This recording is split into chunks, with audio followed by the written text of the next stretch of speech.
Hey, what's going on, everybody? Andrew here, back for our build review show. It is Friday, January 24th of 2025, and on this show, I bring users' builds up live on stream, giving them personalized feedback and advice about things I think that they can do different in their builds to help improve their post-contest sim ROIs, help them to ultimately build and submit stronger lineups into their contests. So we do this show Mondays and Fridays at 5 p.m. Eastern.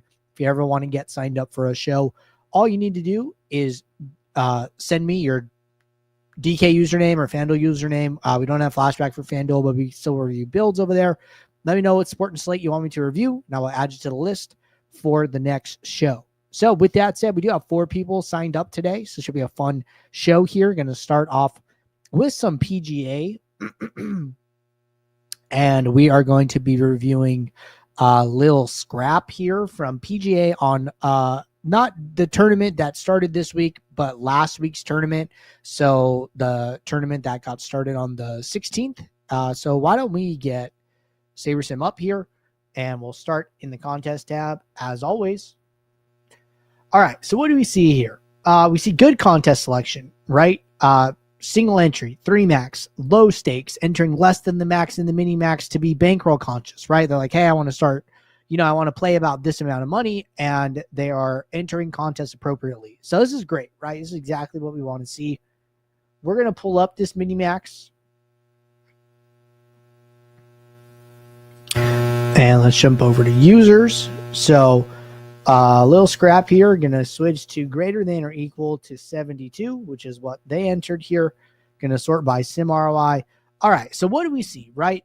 First thing we see, positive about 26% sim ROI.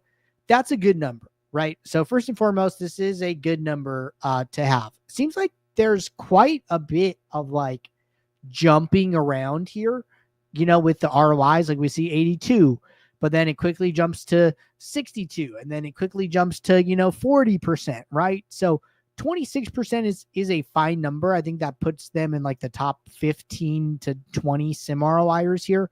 So I would be happy with this number to start. There is a little bit of room for improvement here, right? And the biggest thing standing out to me is that Lil Scrap has 3 average dupes, right? So average dupes is 3. A lot of the other sets, 0s, 1. There is a 2 sneaking in there. But a lot of these other users, 0 or 1 average dupe. Now, what I do see, right, is that our user has a 511 sim average score, which is on the high end, right? There's only one other user with a 511. They had 0 average dupes. It's actually Jordan. I didn't even notice this.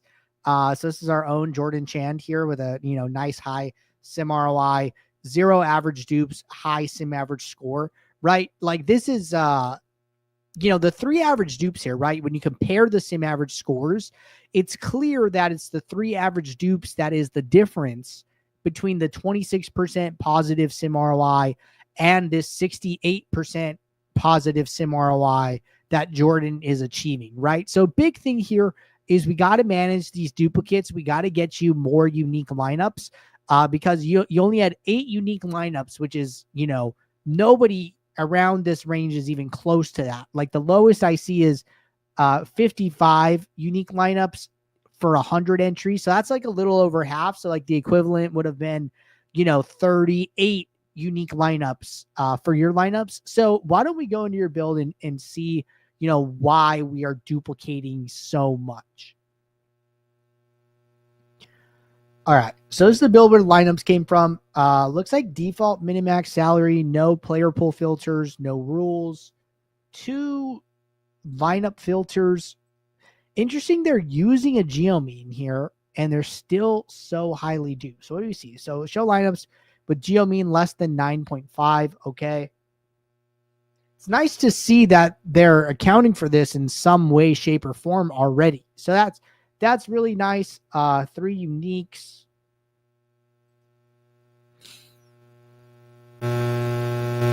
What else do we see? We see some risk management. It's really not that bad. It looks like they're mostly containing players to be like no more than 2x leverage, which seems fine. This is a risk decision, right? unique rank, ROI. A lot of this seems good. What was the other filter? ROI, I'm assuming greater than. Okay, ROI greater than 50%. I'm not sure if this has something to do with it. It's the only thing that's like standing.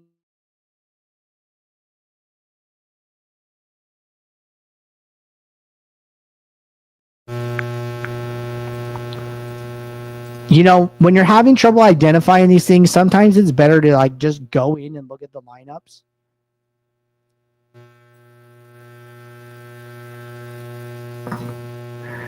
Okay, dupes.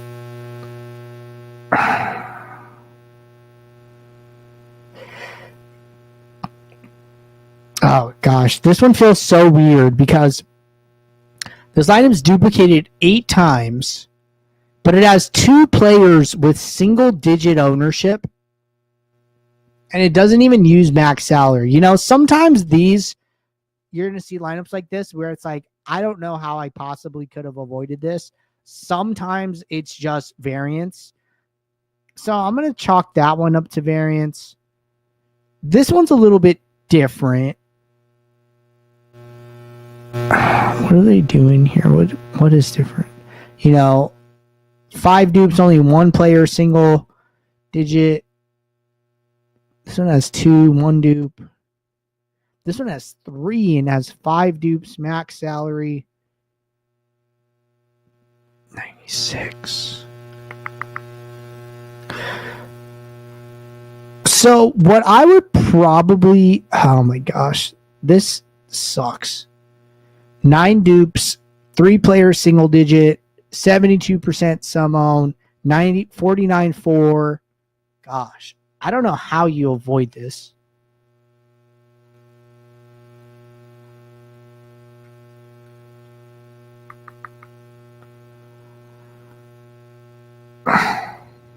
I'm just looking at different lineups.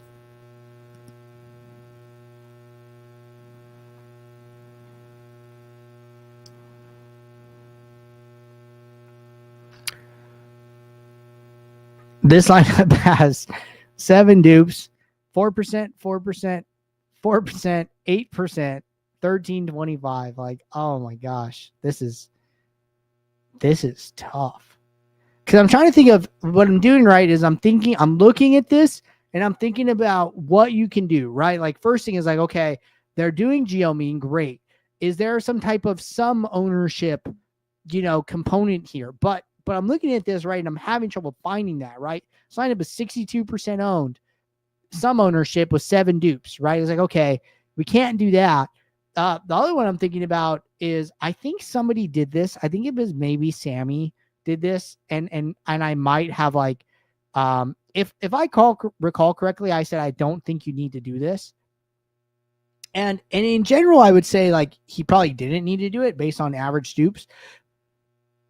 But if you're, you know, little scrap here, it's a little bit different, right? So like, I don't want to be like called out on this or anything, but you know, I think Sammy, right, when in our build review, I think on Monday, was running a less than max salary. Like instead of using 50K, they were using like 49.7 or something like that.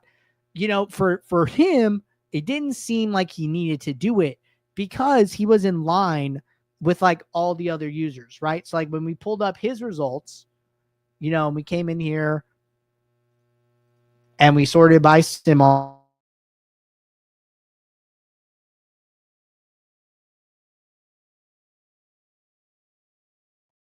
You know, the way I think about it, right, is I'm like, hey, you don't need to account for duplication until it smacks you in the face, right? Here, I would say like, okay, duplication is smacking us in the face and we need to do something about it, right? Clearly,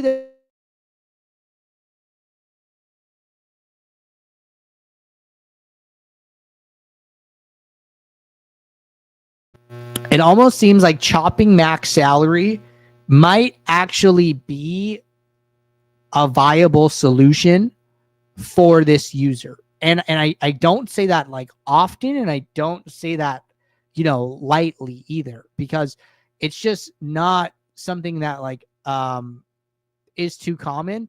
But we're looking at these lineups, right? We're scrolling through them, and we're having so much trouble identifying why these lineups are duplicated. And the only thing I see as like a commonality is that a lot of these lineups have very high salary, right? 49, 8, 50K, 50K.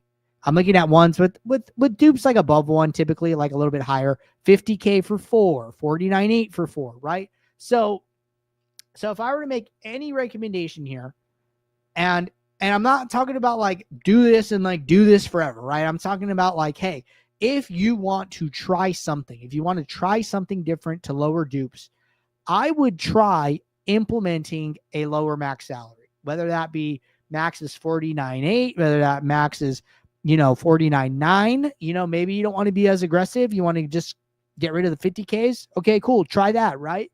Maybe try it 100 at a time. Maybe do 3 different contests, right? Your dime time, do 49.9. Your quarter jukebox, do 49.8. Your $1, do 49.7. Or do it the opposite, right? Do less impact for the higher amount, right? So do 49.9 for the $1, 49.8 for the 25, 49.7 for the dime, right? And then you can have less impact for less entry fees. So I would probably recommend trying something like that. I know this tournament's already in progress, but I think that might help, right? Just based on what I'm seeing, I don't think you need to do anything else different other than that. I think that your geomean filter is good, ROI filter is good. I think your max exposures are good, managing risk there. So out of everything I've seen, I would only try that one single thing and see if that can help you going forward. So give that a shot. Let me know how it goes. All right. Good review there. That one was tough. Not going to lie. All right. Next up, it's going to be Zach. And we're going to be looking at NBA from Monday. And we're going to be looking at the night slate specifically here. Cool. All right. Let's get this up on the screen. All right. Couple things here, right? So first off, I think this is super cool. Their contest selection. They're playing all the mains, all the classics, and it looks like all the showdowns too. This is the best way to get your action more spread out to help smooth out your results, right? They are spreading it around. They are playing as many uncorrelated slates as possible with the showdowns, with the 2 gamers, etc. here. So I really like the cross slate approach here. Very good. Can be very hard to do. But if you can do it, more power to you. I recommend it if it's feasible. Okay. All right. So we're going to jump into this 2-game night slate, maxing out the $15 here. It's not our preferred contest selection here, but if that's your thing, that's fine. Not gonna harp on it too much here. So what I will say is the more action you can get down, the better. The more lineups is only going to help you if you're a good DFS player. So always, lowest entry fee to highest, and stop wherever you stop. So that's what I'd recommend there. But anyways, we're going to keep it rolling. Let's go and look at the fadeaway. Go over to users. LeBron sucks. All right. So this user is not a big LeBron fan, which is fine. All right. So let's look at people who max this out. And there are not a lot, right? There are, 1, 2, 3, 4, 5, 6, 7, 8, 9, 10, 11, 12, 13, 14, 15, 16, 17 people that max this out, right? And, these reviews are particularly hard, guys. And it feels bad to come on here and say hey, this person had, really good lineups, right? And if I say oh yeah, their lineups are really good, But then you look at like their actual ROI and it's like negative 90%, right? People are like, okay, how are you saying like these are good lineups, right? But according to the sim ROI, right, these are very good lineups. This is why, in my opinion, the contest selection is like so important to like not just play like a single contest, because like there are other contests available to this user, right? And even if they are have winnings, over the low stakes, right? And they can't even see the low stakes. There are other like good contests that they can play, right? And it's not to say like they need to play those, but it does help smooth out your results, right? Because you could be entering good lineups and getting bad results. And unfortunately, like that is the nature of DFS. Like if there are a ton of pros in this list, right? There aren't that many people maxing this out. I'll just go down the list like Sully Bro, top player, B Aggressive, top player, third inch long, Oxen Duck, B Kreider, right? Mazwa, BP, Cologne, FJ Bourne, right? Like these are all, if you guys are like familiar with the DFS industry, like big names, like Sully Bro, solo player, Greta's solo, third inch long is like RPS, Oxen Duck solo, Kreider solo, right? Like all these guys are, like well-known names, right? And then if you come in here and just look at like sim median profit, right? Like this is a very good column like to get familiar with. The sim median profit for every person in this list, okay, is negative, and it's almost 4-digit negative for every single player. So all these guys spending, $2,000 in entry fees. Their average expectation is about losing half for most of them, right? Like basically almost all of them. The average outcome, the 50th percentile, right in the median, right in the middle, right? Their median is losing half their entry fees, right? And then the important thing about like DFS, right, is like it's not, DFS. You're trying to bink enough times to pay off all the losses, right? So like what's really important here, in my opinion, is the sim 99% profit, right? In your top 1% of outcomes, how much money do you make? Now, the reason, in my opinion, that Zach's lineups are so good here is because he's duped 0 times. And his average dupes is 0. Everyone 2, 3, 4, 1, some amount. He's actually the only max.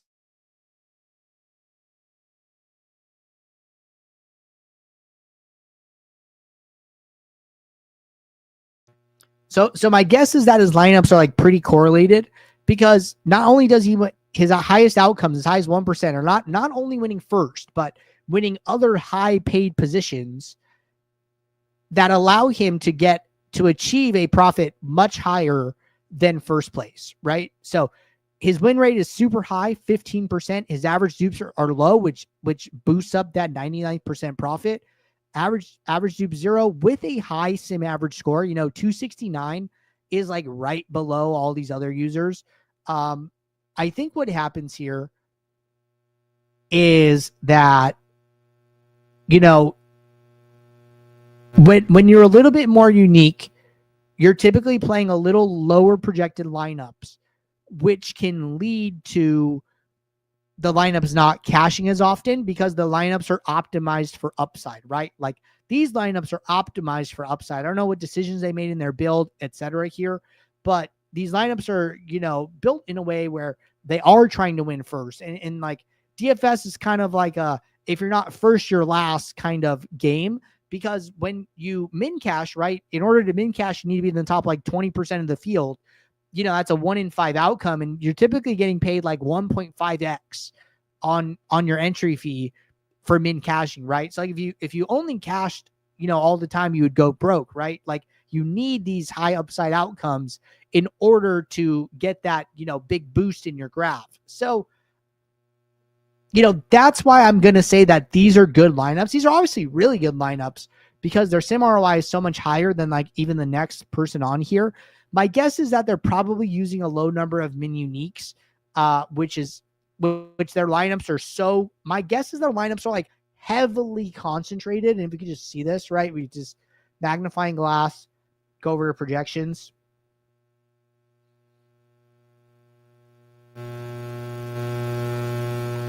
Yeah, we see very little Utah. I want to see actual ownership.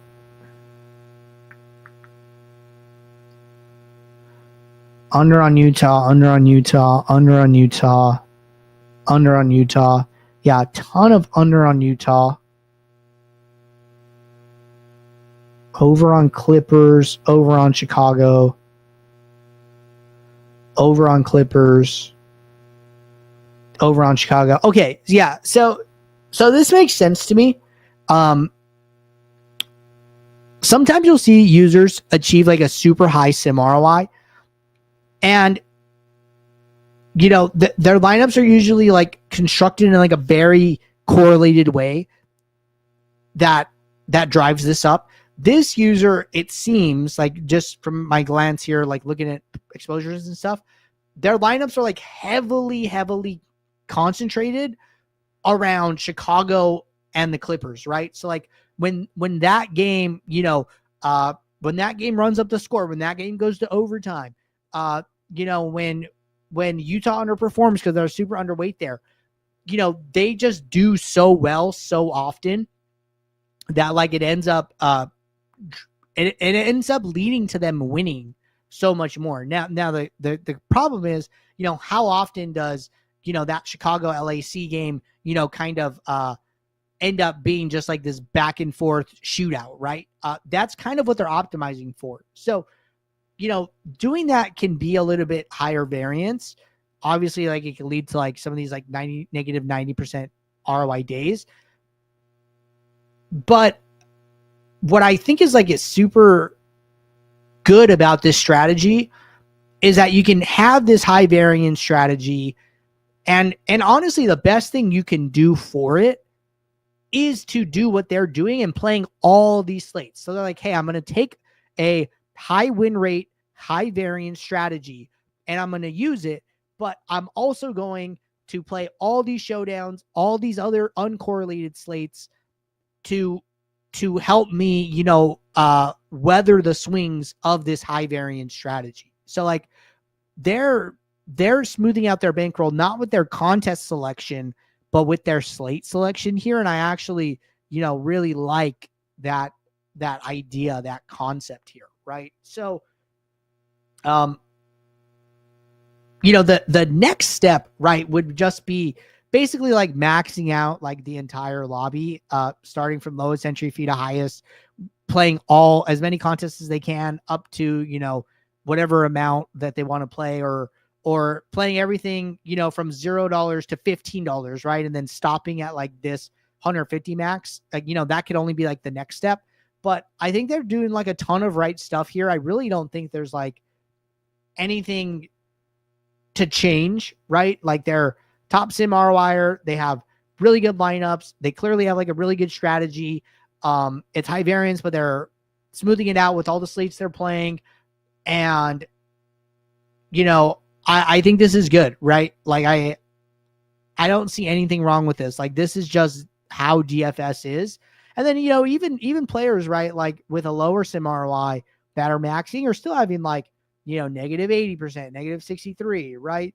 Negative 66. So you still see like highly like negative sim ROI outcomes, even like for other maxers as well. It's just kind of how it's going to go. But I really don't think this user needs to change anything. I know we didn't even like look in their build. Swap 2, swap 1, build 2, build 1, build 2, build 1.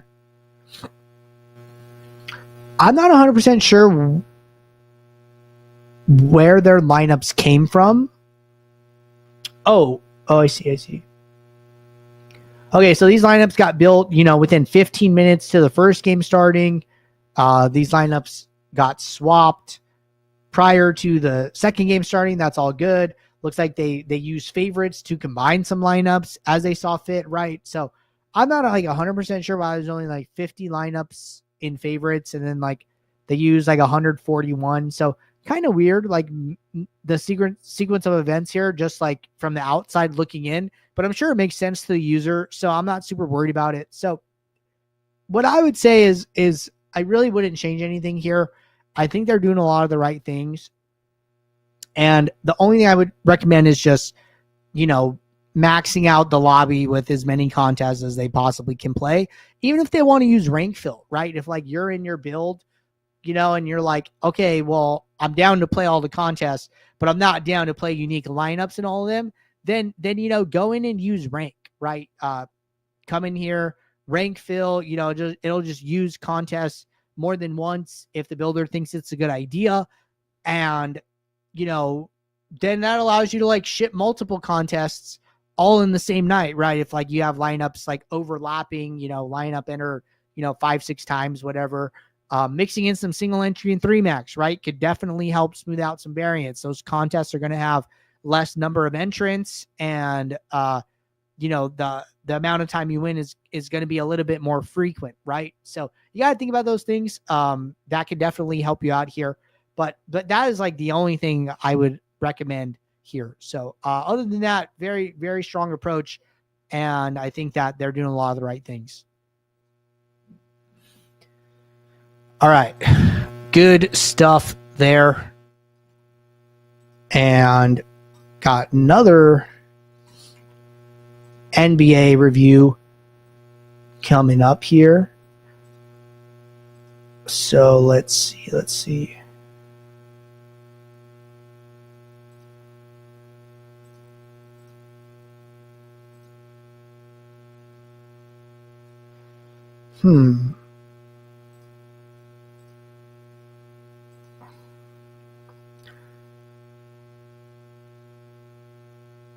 Okay. 1 second.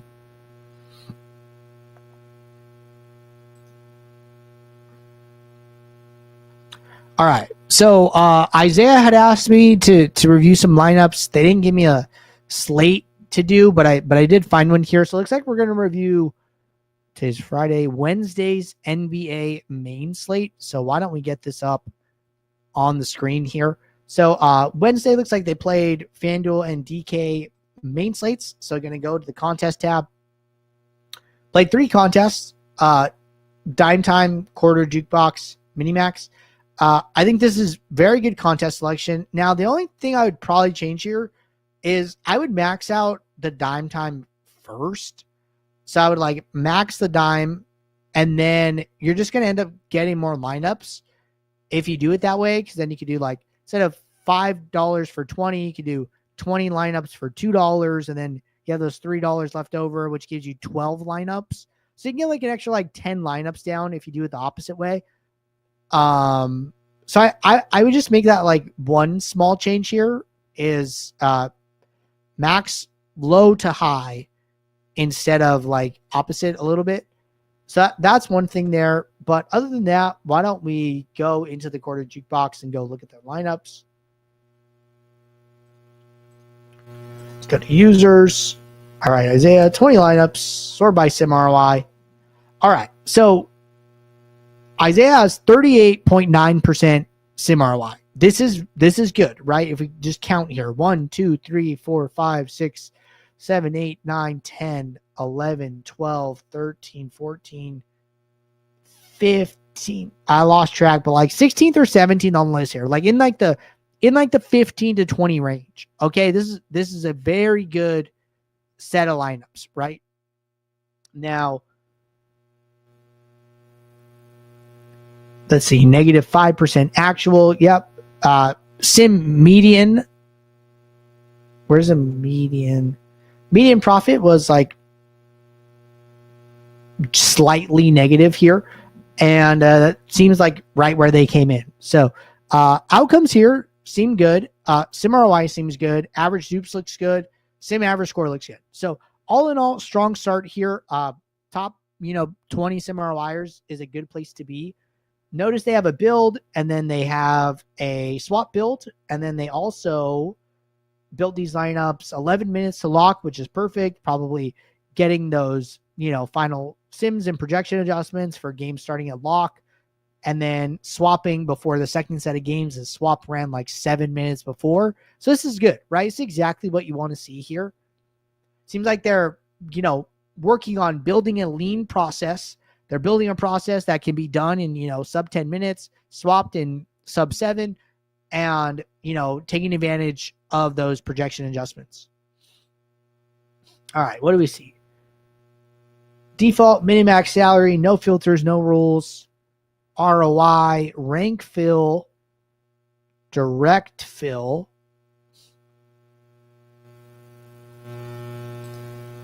What else do we see? No min or max exposure adjustments, 2 small projections, 2 small projection changes. Okay, so pretty hands off here. Now, the only thing I want to mention is I don't know if they actually use direct fill or not. It looks like they did. Remember that when you use direct fill, we average the ROI across all the contests chosen. So what does that mean? So what the builder does, right, it has an ROI for each contest that you're playing. Mini max 92, quarter jukebox 138, and then dime time 94, right?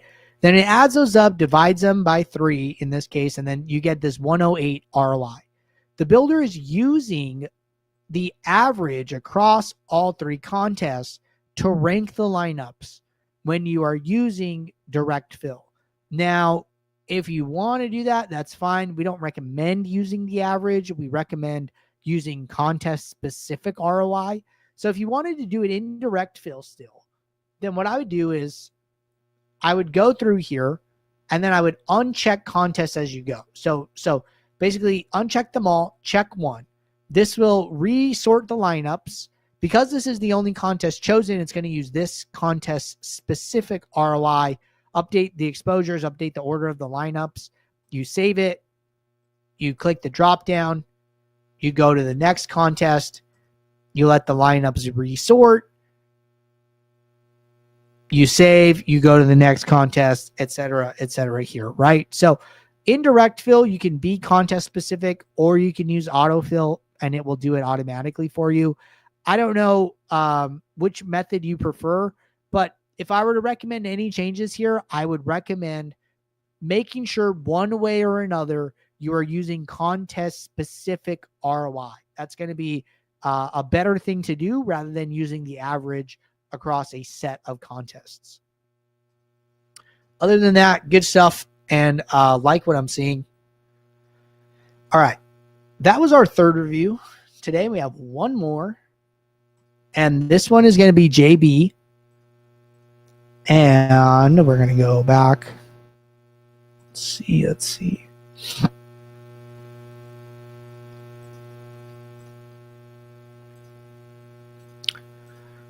All right. I'm looking for a slate. But I'm not seeing one.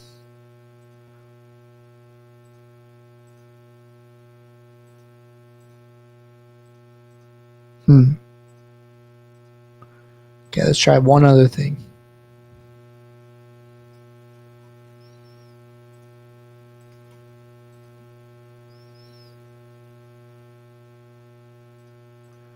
Got one more idea.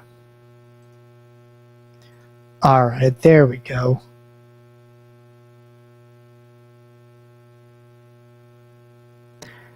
All right, so let's get this up on the screen. Let's go over the contest tab. All right, so playing 2 lineups, one in the flagship, one in the single entry. JB and I have gone back and forth about this like a ton, so JB knows my recommendations about contest selection. If this is what they choose to play, like that's totally okay. It is going to be higher variance here. So, the other, aside from the contest selection, the super big thing standing out to me here, right? I don't see a swap build. Okay. So, if you are playing NBA DFS, you got to be late swapping, right? Projections are changing. Players are getting ruled in and out. Even if you don't have them in your lineup, right? I think that comes up like a ton where it's like, okay, Kobe White gets ruled out for Chicago. but he wasn't in my lineup, right? And when you're playing, one lineup or two lineups, I don't know if this is the same lineup in both contests or what here, but when you're not, even if the player is not in your lineup, right, they are still affecting the slate in a massive way. Okay.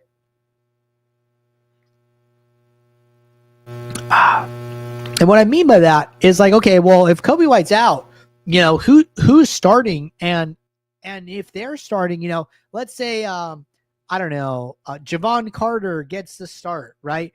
Well, he's min salary, and all of a sudden he's, in this role that's going to play 20 minutes, well, what if you play Javon Carter, and then now that allows you to have extra salary to go get somebody like Nikola Jokic, right?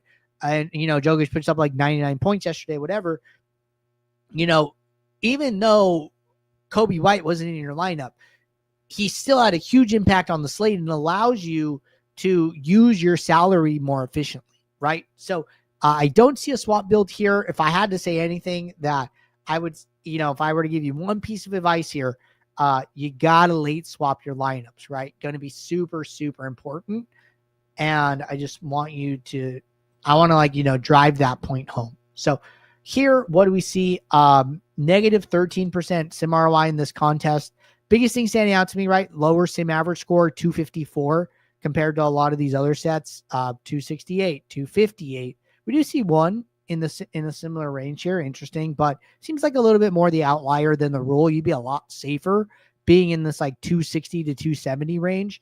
And I bet if you were late swapping, opportunities are going to come up like, Quentin Grimes ends up coming off the bench and, so-and-so is starting instead, right? And then Grimes projection drops, 5 points. And then, maybe you still have him in your lineup. And then, that drives your same average score down, right? Like those are the reasons to late swap is for these starting lineup changes, for these injuries, all those type of things that allow you to use your salary more efficiently throughout the rest of the slate. So big thing here is, I think that you're going to get a better sense of like how good your process is if you start to late swap. So first thing I would say, right, start late swapping, see how that impacts the sim average scores and sim ROIs you're able to achieve. And then after you start late swapping, consider some different contest selection. And then after that,